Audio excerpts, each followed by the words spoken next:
to Game 3 right now. Our previous match was over in a hurry, so this is no surprise. We're going to try to bring y'all as much magic this round as possible, and we're going to see who takes it down between Lynn, Overturf, Hagen, and Phraner, Fabiano, Tumavitch right now. Yeah, obviously priorities here on the SCG Tour, getting you folks to see as much magic as humanly possible. Todd, I'm ready for some hyperbolic statements, and tell me what you think about this one. Ryan Overturf is a legend. Well, that was intense. That's not where I was going. Oh. I was going to pose something to you. He's not very good. Okay, it wasn't going there either. Okay. I want to ask you. Direct me, director. I don't know what to say. Is it a mistake to play non-Arclight Phoenix-based decks in Modern right now? Are you giving up equity by choosing to do so? I don't think so. I think that a different type of combo deck will actually come along and really punish you for playing Phoenix. I think Phoenix decks in general, perhaps a little too slow in some matchups, and they're not really interactive against the combo decks, right? Like that's why Ironworks was so successful. You know, at SCG Con Winter, we saw Ironworks basically chew through a top 8 littered with Arclight Phoenix, and ultimately took first and second. Was it first and second place? I don't know. I forget. But I know that Arclight Phoenix regularly fell to Ironworks, and now, without Ironworks in the format, it's going to be interesting to see what kind of deck that's similar to Ironworks will pop up and punish these Phoenix decks, because they are so good at playing a fair game. You know, they produce some fast-flying attackers, and if the opponent doesn't have something like Surgical Extraction, Relic of Progenitus, or some other graveyard-related removal spell, you know, a Faithless Looting combined with a few other cheap spells leads to a lot of pressure in a hurry, and those threats can keep coming back. Traditional removal spells like Helix and Lightning Bolt don't really take care of the problem. Both players leading on Serum Visions here. Fabiano playing a fairly stock take on Grixis Death Shadow, and if you notice some surprise in my voice, that's because Gerard definitely known for some deck building quirks, someone who thinks about the game in a very unique way. I've teamed with Gerard before for a Pro Tour. I've always been impressed by the way he approaches Magic. He doesn't think about the game like anyone else on the planet. He has his own thoughts, his own ideas, and often you see that reflected in his deck building. But I think this particular build of Grixis Death Shadow, nothing super flashy here, just a good solid looking list. See a one of Faithless Looting, so you know that's kind of a contentious point. 2-teamer Battle Rage, single Lightning Bolt. A lot of these numbers look pretty stock to me, Todd. Oh, absolutely. I think if I had to describe Gerard's deck list, it would actually just be uncommonly stock for Gerard. Right. You know, but I think more than anything that actually speaks to the strength of the deck and the archetype in general, that Gerard, a notably kind of wacky-ish deck builder, albeit fundamentally sound and strong deck builder, takes this very stock Death Shadow deck and has piloted it all the way to the top 4 in this team open and could be making his way to the finals. Right. It's extremely rare that you hand Gerard Fabiano a deck list and he thinks, I can improve on this. In fact, I'd say it almost never happens. But here we see Gerard saying, if it ain't broke, don't fix it, firing off some classic Grixis Death Shadow.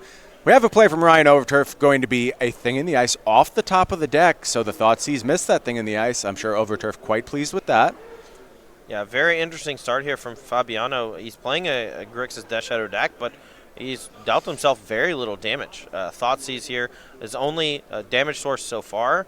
I think that's a nod that, you know, Gerard kept a hand without any fetch lands because he knows that his life total at any point can instantly become in jeopardy thanks to the turning point that those Arclight Phoenixes can produce.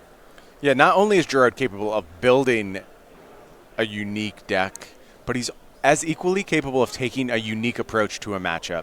And he may just choose to play Grixis Death Shadow very differently from every other player in the room. He actually just squinted right before he played a tapped Blood Crypt. Mm-hmm. Love it. Yep, having a little think before committing to a tapped Blood Crypt. But Fabiano has a plan here. Overturf's going to go ahead and cast a Thought Scour. Yeah, and Overturf is desperately digging for a Faithless Looting to discard those 2 copies of Arclight Phoenix in hand. Here's a Mishra's Bauble. Going to take a peek at the top card of the deck. Yeah, has a Thought Scour in hand. Yeah, a Fetch Land or Thought Scour can reset that. Looks like Ryan likes the top card. He likes what he's got. Going to move to the draw. Passes the turn over to Fabiano, considering his options at the end of Overturf's turn. Interestingly enough, Fabiano actually has a Thought Scour here. He's thinking if he wants to target Overturf and make him mill that card, Yep. that he got to see with the Mishra's Bobble and kept. Exactly the type of heads-up play I would expect from Gerard. But oh, no, he chooses to mill fans himself. on it, mills himself. Very interesting. He doesn't know that Overturf has the Thought Scour in hand. He also doesn't know that Overturf has the fetch land that he could have potentially played. So that would be a really hard read from Gerard. And we did see the draw from Overturf. It was Faithless Looting. Yeah, and that's definitely one he wants to keep. Gerard's hand, I can't quite see it, so I don't want to speculate too much. The only card that I do know for sure, he has one copy of Stubborn Denial in hand. Yep. Hasn't applied any pressure. Doesn't have a creature to turn on the Ferocious. Not sure if he has a Surgical Extraction. My gut leans no. I am curious if Overturf just decides to go, all right, land Faithless Looting. Discard the 2 Phoenix and go for it and just hope beyond hope that Fabiano hasn't found one of those surgical extractions to neuter that entire side of his game plan. Fabiano going to take a run through the graveyard here. Carefully considering options. Oh, he's putting on his bluffing shoes. He's looking at the graveyard Right. viciously. Wants to give Overturf something to think about. Does he have the surgical extraction? Do I need to be afraid of what he's capable of? Oh, this is super smart. He can take that Faithless Looting here Right. and force Overturf to actually use the flashback mode. And if Overturf doesn't play the land first, can get that snipped by a Stubborn Denial. Yeah, let's see if Overturf's going to walk into the trap. We also need to see what Gerard's going to take here. I would assume it's the Faithless Looting. It is. All busted turns from Faithless Looting decks start with, you guessed it, Faithless Looting. Who knew? Make them pay 3. Who knew? Gerard with the first form of aggression in this match. It's a Snapcaster Mage. Yeah, I think Overturf here is not sure if he wants to cast Thought Scour or not.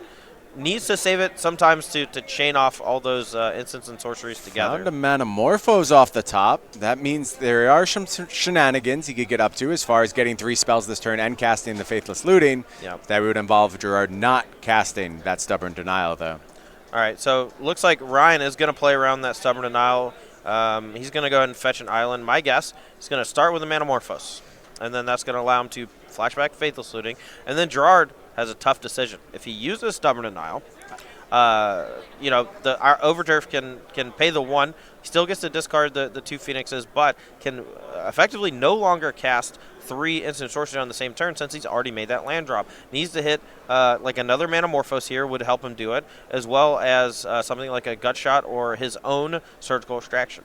Going to be a really tough decision for Gerard what he wants to do with that Stubborn Denial if he wants to deploy it at any part in this spell chain. Yeah, I mean, targeting the Manamorphose here would definitely put Overturf to the test, but I'm not sure that it's the right play. I think he just needs to wait on the Faithless Looting itself to really put Overturf to the test. But you see Gerard going for a fetch land, going to go grab something. We'll see. We do have a result from our standard match. Jacob Hagen takes the match 2-1 over Bant Tokens and Matt Tumavitch, giving the team of Lynn, Overturf, and Hagen a leg up in the matchup. All right, well, one thing I didn't take into consideration here is that Fabiano could actually have Dispel in hand. A single copy of Dispel here could knock out... oh, no, he doesn't have Dispel. My apologies. That's a disdainful stroke in the sideboard. So it is going to be the Stubborn Denial if Gerard's going to interact. And he seems to think the time is now, having fetched. Yeah, you may look at this and you may think, okay, well, Overturf can just pay 1 mana. Well, there's a chance that Gerard is just trying to effectively stall out the chain as long as possible. Right. But it doesn't make a ton of sense to me specifically because he's going to draw off the Manamorphose. And drew a Manamorphose. Wow. Okay. Well, he had the Thought Scour anyway. Yep. But mostly he can still flashback the Faithless Looting. And there it is. Faithless Looting, flashback. Draws he found 2. a Surgical Extraction too, and that can help him play around a Surgical Extraction from Gerard Fabiano. Perfect draws from Overturf there. And here come the birds. Gerard falling to 7, now at a suddenly precarious life total. Going to go ahead and untap, take a draw. Only a few cards in Gerard's hand. What are the options here? Yeah, the Ferocious on Stubborn Denial is so strong. But without it, if your opponent just hits their land drops, it just looks so demoralizing in the spot. And Gerard's going to need a lot of help off the top of his deck to get out of this. Here's the Serum Vision's going to get to manipulate the top of his deck a bit, taking a look at those top 2 cards, figuring out if they're going to go on the top or the bottom. Looks like both are going to the bottom. Not a great sign for Gerard. I see another Stubborn Denial in hand. No, it's a Thought Scour. Going to go ahead and put the top 2 into the graveyard. Draw 1. I think the draw was a land. Yeah, and I'm looking at the deck list here, and I don't really see a good way out here for Gerard Fabiano. His primary means of interacting with Arclight Phoenix is Surgical Extraction. Yeah. There are no copies of Anger of the Gods here, a common sideboard card for a lot of these Grixis Death Shadow decks. Gerard opting for a much stronger anti-control plane with things like Jace the Mind Sculptor, Disdainful Stroke, even Kolaghan's Command. Here's a land from Fabiano. That's it for the turn. Going to ship it back to Overturf. Overturf considering options right now. Going to go ahead and fetch. Fall to 11. We're thinning the deck here a little bit. Just going to fetch up a mountain, protecting the life total as much as possible. And I believe Overturf. Here's a Traverse the Uvenwald. Going to use that with Delirium. We're going to fetch up a lethal Arclight Phoenix. Let's see if Gerard has any response to this. I saw one Thoughtseize. I didn't quite catch the other card. This may be the death knell for Gerard. Here's the 3rd copy of Arclight Phoenix. Is that going to be enough for Overturf? He's going to play Going to cast it. 4 mana, 3/2 Flying Haste. He's going to attack for 9. Gerard's going to need a removal spell. Here come the birds. That's it for Overturf. And that's going to put fellow commentator Ryan Overturf and his teammates Liz, Lynn, and Jacob Hagen into the finals here at SCG Baltimore. What a performance from the team of Lynn, Overturf, and Hagen. Moving on to the finals. There we saw, Todd, the Traverse the Ulvenwald grabbing the lethal threat. We were just here